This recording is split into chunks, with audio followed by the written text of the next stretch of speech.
Jamie from Inky&Scrappy, sharing with you today a Ta-Da Diorama with the Magic Iris camera add-on. Welcome, Sophia. So I needed a baby card. I already had the little elephant colored from last spring's release of Elephant Parade. So this one is the Elephant Parade add-on. And I am trying to color match with my papers that I already, because I had already had it colored. So I did pull out Echo Park's mega pack, which was a new day, and so it had some beautiful rainbows and just very girly, springy baby kind of. It just matched with what I was going for, and it matched with the little pinwheels I already had colored. So I kind of cut off some pieces and just selectively die cut.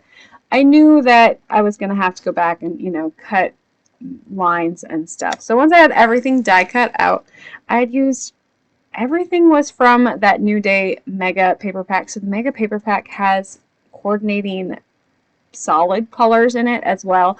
I did pull in a purple from my stash. Either it was a Lawn Fawn purple or close to my heart purple. I'm not exactly sure. It was a scrap, so it just coordinated well with the colors I was using here, and so that was how I used it. So I did cut out the Ta-Da Diorama.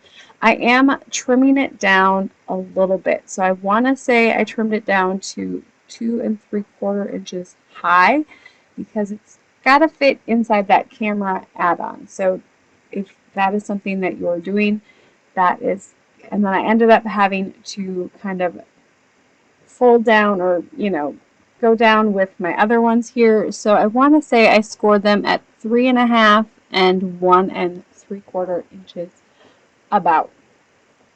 I know I did it, and then I ended up having to adjust, I think, just a little bit because it was too tight. And so you'll see me here kind of come back in and adjust it over just a little bit. Because I'd rather have it be too big on this one than too tight because it won't move if it's too tight. These ones are just those brackets that kind of make the Ta-Da Diorama work. I will slow this down when I get to adding in the, handmade brackets on the front. I have done them in a live, but I actually kind of did them on this one, and they turned out a little bit better because I already had the scrap from the top of my Ta-Da Diorama holes that worked really well for that, I guess, that way of doing things. So it's definitely an option there. So I'm going to decorate my camera. First off here, kind of get my base pieces together and ready so I can add in the Ta-Da Diorama. Now, keep in mind you could definitely make a bigger circle on this one. I kept it with the full camera front circle. Did Shari maybe, when I was searching, because I was trying to figure out whose camera Ta-Da Diorama I had seen, and I did not find it when I did my quick little search. And so I think I saw one that Shari maybe did for the narwhal, but I actually haven't seen that one. But that was, an option too, is to make that focal point bigger on the front of your camera. I wanted my camera to look like a camera, and I was fine with my scene being very limited on the inside. So I'm going to add in my Sophia letters on the front here. I'd like to line them up. Use that highlighter tape, let it dry down, and then pull it off. It's the easiest way for me to place something where I for sure want it. I'm coming in with some holographic paper for the little flash there, and for the most part I am happy with the rest of my cutout piece. I just needed to fill in that little hole because I didn't figure it was going to be covered by the Ta-Da Diorama part, so I wanted to make sure that it had a solid backing on it. So for this one, I am going to fold all of my pieces down. I ended up getting like adhesive on it, so I just brought in my adhesive eraser, made sure that it didn't have any adhesive stuck to it, and then I'm going to line it up on the back side here. So I'm kind of making sure that it's in the center circle, and then I'm just going to use some highlighter tape to kind of help me keep it in place while I put it together. Being wasn't the Ta-Da Diorama front, I wanted to make sure that I wasn't going to, I don't know, mess it up. So I also need to add in some punches to the side here to help grasp those pull tabs. So I'm bringing in an actual Ta-Da Diorama piece, kind of lining it up on the bottom here because my bottom is going to be like the same as my regular Ta-Da Diorama. So just lining that up on the bottom, kind of giving myself some guides here. You could definitely use some of like the any of the pull tab ones that have that curved piece to grab onto would work to run through your die cut. I end up having that hand punch from, I think it's an old Close to My Heart one. I don't know if there's anything out there like it still. It's just faster and easier than running it, lining it up and running it through the die cut. But by using that other one as kind of like a stencil, you could definitely hand cut them as well. And so I'm just going to come in here and add in my bracket. I left this one in super fast. I will actually slow it down for a little bit and show you how I did it on the other side to kind of help guide you a little bit more because it's not exactly like the other one. I did end up hand punching this because I was like, oh, you can see it, but I wouldn't have needed to do this. It's going to be covered up by that pull tab anyways, or the Ta-Da windows or curtain, whatever. So you wouldn't have needed to do that part. I realized that after I did it. I was like, it's not even visible, so it's not going to matter. Now, I did do my brackets on this one. This one was a tip on the Lawn Fawn Addicts group. One of the members had said, oh, she just makes a little stabilizer piece. And so I did the stabilizer piece for this one too. I like that method. It works very well. I wish I could give credit where credit is due. I do not remember who did it. If I find it, I will definitely list it in the box below. So for this one, I'm going to add in my stabilizer. So by just putting it on the front of, kind of bending it over where that pull tab, I don't know what to call it. The pull tab is going to be, I can make sure that it is going to be in the spot that I need it to be on my front here. So going in with some double-sided adhesive and then of course a little bit of glitter art glue to make sure it has a nice secure hold. Now that was a little bit sped up. This is going to be in real time. So I'm taking one of those leftover strips from the cutoff from that pull tab piece. So it's already got my score lines in here at what the distance is going to be from, when your Ta-Da is open. So I'm measuring this out for you just to help if you don't want to do, I'm probably just going to start cutting an extra, or I'll cut an extra piece of that one and then I'll use that, I want to say this one was a little under a half of an inch, probably 3/8 of an inch wide. Maybe it was a quarter. It looks like it's a little bit more than a quarter. But it ends up being that center part ends up being 1 3/8 of an inch. Excuse me. And so as long as you do, you have a little bit of room, all you really need is a quarter of an inch. 3/8 of an inch, quarter of an inch on one side, score mark, and then have an inch and 3/8 in between until your next score mark. And then I just ended up folding it in half because I need it to fold flat for my actual card to lay flat and not stick out when it's, flat, before they open the pull tab thingies. So just by folding it in half, it will allow it to fold down and be, allow your card to fold down flat. I don't know if I'm explaining it well. I'm sorry. So for this one, I am just going to kind of come in. I thought about putting it on the bottom, but I'm worried about it getting in the way of those flaps. And so I put it on the top, and it actually worked really well on the top. You will see what I mean, because I should have maybe waited for this step until the very end. Either way works, and so keep this in mind when you are putting it together, that if you want to be able to have full access to the inside of your Ta-Da diorama, don't put these on until you're done with the decorating on the inside. Do as I say, not as I do. It was something that I realized after I had done it, and I was like, oh, I should have waited and done it after the fact, but it still ended up working out. It just was a little bit trickier to get that front off than, you know, it would have needed to be. So I'm going to fold it in half right away. I have the glue on both sides already, and I'm just going to sneakily, you know, try not to glue my fingers to everything. But this way I can line it up so it's on like the top part here and there. Make sure it's not going to be sticking out or poking out.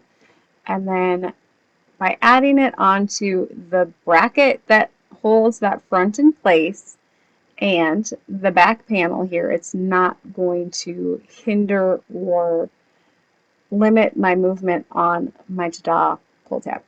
Also, make sure that you are not going to get glue on any of it. I end up pulling it off a little bit because I think I had a little bit of glue seep out. It wasn't a big deal. It didn't ruin anything, but it's something that you want to be careful of. Score tape probably would have been the way to go and just leave it with the score tape and not really worry about the glue. But you know, this is me and I have adhesive issues, trust issues. I think it's just because of where I live. I went a little lighter on the glue for this side, knowing that I don't want it to squeeze out. I just really want it to stay on where I kind of have it. A dot probably would have been plenty fine. So lining it up onto the top and then making sure that it's not going to get in that other piece, which I probably wouldn't have needed to thread it. I could have just, you know, pushed it onto the back without that piece in there, but this worked well. So once I have it on there, make sure that it's not going to hang out the top. I will hold it, make sure it's all good, and then, yes, see, I kind of got the other one. The glue kind of oozed out just a teeny tiny bit. It was fine. I just had to pop it off a little bit. It wasn't a big deal. Now to decorate it. So it works fine. I think I ended up, I don't know if I got a little bit more adhesive on it than I needed to, but it pulls through fine. I got it to work. I was happy with how it looked. And then I'm like, now I need to decorate it. So I did end up pulling that top off, and then it just flipped up. It worked. It actually worked really well. So I was like, oh, cool. It just flips over the top. And then I could pop it back down when I needed to see where my placements were. So I'm going to come in with my little, I don't want to call them T-pieces. They're kind of like a big long H, right? Folding down those little ends and then poking them through the little slots, and then I will open them up on the other side. Now for this one, this is kind of where it kind of helped to have it on the hinge, because I could just make sure that it was gonna, I needed to make sure it was gonna be inside of the card, which you really have a little bit more wiggle room on that one. It could have been above, but I also didn't want it to be out of frame a lot. So this way I could just kind of pop it down, look through the little hole, and kind of see what was in